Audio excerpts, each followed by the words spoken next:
সুপ্রভাত বন্ধুরা, কেমন আছেন? আরাত্রিকা ব্লগে আপনাদের সবাইকে স্বাগত। মনির বাবাকে আজকে সকালে বাজারে পাঠিয়েছিলাম। বাজারের অবস্থা তো ভালো না, বললাম যে একটু বেশি করে সবজি নিয়ে আসবে। দেখুন বাজার থেকে কী কী নিয়ে এসেছে। বাঁধাকপি, টমেটো, কুমড়ো, পেঁপে, গাজর, চিচিঙ্গা, পটল, কাঁচা লঙ্কা, পেঁয়াজ, শসা। আর চাল কুমড়োটা আমাদের পাশের বাড়ির কাকিমা দিয়েছে। বাজারে প্রত্যেকটা জিনিসেরই দাম বেড়ে গিয়েছে। মনির বাবা তো বললো যে পরের হাটে বোধহয় আর সবজিই পাওয়া যাবে না। আজকে দুপুরে এই চাল কুমড়োটাই রান্না করব। আমার ছেলে মেয়ে চাল কুমড়ো কাটছে দেখে বলল, আমরা এই সবজিটা একবারেই খাবো না। কিন্তু আমি যেভাবে রান্না করব সব বাচ্চারাই এই সবজি খেয়ে নিতে পারবে। দেখুন, আমি চাল কুমড়োটা কুড়ুনি দিয়ে কুড়ে নিচ্ছি। আলু দেবো, সেটাও এইভাবে কুড়ে নেব।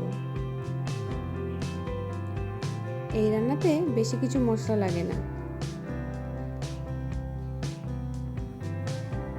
আর বাজার থেকে নিয়ে এসেছিল কুচো চিংড়ি, সেগুলো ভেজে নিয়ে রেখে দিলাম। এবার কড়াই অল্প তেল দিয়ে 5 ফোড়ন দিয়ে দেবো। তারপরে কুড়ে রাখা সবজিটা দিয়ে দেবো। ব্যাস, আর কিছুই লাগবে না। সামান্য নুন, হলুদ, লঙ্কা দিয়ে ঢাকা দিয়ে দিয়ে নাড়াচাড়া করলেই এই রান্নাটা হয়ে যাবে।